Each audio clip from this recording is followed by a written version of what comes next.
2 жылдан бери жайыт үрөндөрүнүн кылкансыз кызыл от, бетеге, таракбаш сыяктуу 6 түрү жерлерге жеткирилип, себилген. Алар Россиянын Краснодар, Ставрополь аймактарынан алып келинген. Эми аларды ар жыл сайын ташып келе бербей, үрөнүн Кыргызстанда өндүрүү максат кылынып жатат. Бул үчүн 30 гектар жерде сыноо жумуштары жүрүүдө. Кылкансыз кызыл от абдан жеңил. 1 гектар жерден 300 килограмм үрөн алынса, ар гектарга кайра 16 килограмм гана себилет.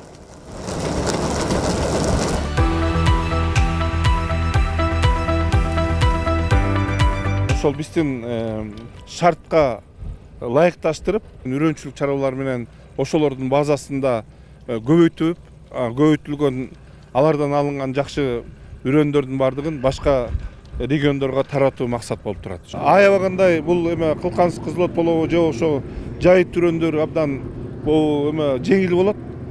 Шамалга да учуп кетиши мүмкүн. Ошондуктан селканы жүргүзгөндө дагы ошол жанагы техникасын кандай себилишини да караш керек.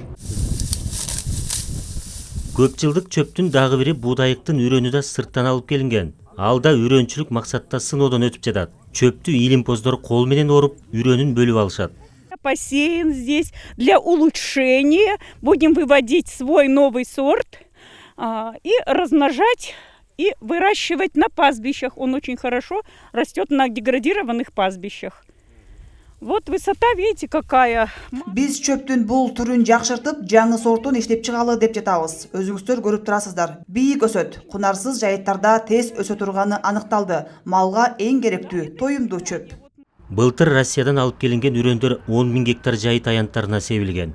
Бирок бул көйгөйдү толук чечпейт. Себеби Кыргызстанда 9 миллион гектардан ашык жайыт жер болсо, анын 34%дан ашыгы кунарсыз абалга кептелген. Андыктан үрөндүн көлөмүн көбөйтүү максат кылынууда.